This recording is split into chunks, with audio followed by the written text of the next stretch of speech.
عالية إلى كل المستويات المسؤولة في مصر.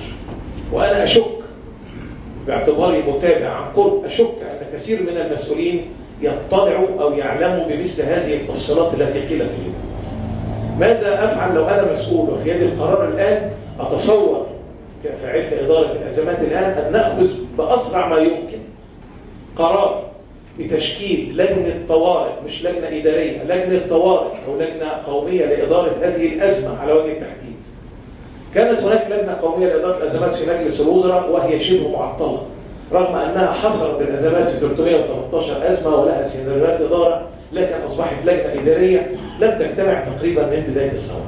أول حاجة لابد من وجود لجنة على أعلى مستوى لإدارة هذه الأزمة تشمل كل القطاعات ذات الصلة، الدبلوماسي والسياسي والعسكري والمتخصص طبعا الفني والأساتذة والوزراء السابقين والحاليين وأهل الخبرة بأسرع ما يمكن، لأني أنا أرى هناك تشتت خطير جدا في المعلومات وتباين خطير.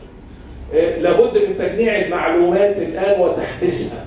احنا شايفين كثير جدا من المعلومات متداولة غريبة وخطيرة، مثل ما يتداول الآن من بعض الجهات شبه الرسمية على الفيسبوك من أن ملف سد النهضة قد أحيل إلى القوات المسلحة.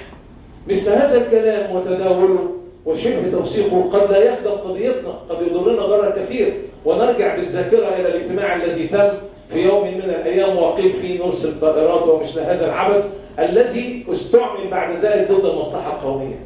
لابد من توحيد وتجميع المعلومات المتعلقة بهذه الأزمة القومية العاجلة التي يمكن أن تتحول إلى كارثة في غرفة واحدة أو في مصدر واحد أو في لجنة واحدة.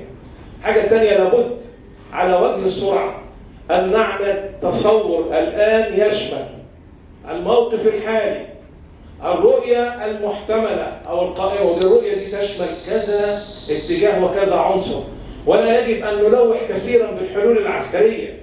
ده موضوع في منتهى الخطورة وقد يحبط قبل أن يبدأ. الأمور مش بالسهولة ديت، لأن إذا افترضنا أن القرار في النهاية وهو قرار سياسي بالدرجة الأولى، القيادة السياسية عسكري له ترتيبات وله تجهيزات، كل دول العالم تطلع على هذه الأمور وقد يتسبب في تداعيات خطيرة، كما أنه الورقة الأخيرة في يد مصر إذا فشلت لا قدر الله أصبحنا في مشكلة كبيرة جدا وارتدينا إلى الخلف سنوات. ما أطلبه من حضراتكم أن تصاغ هذه الحوارات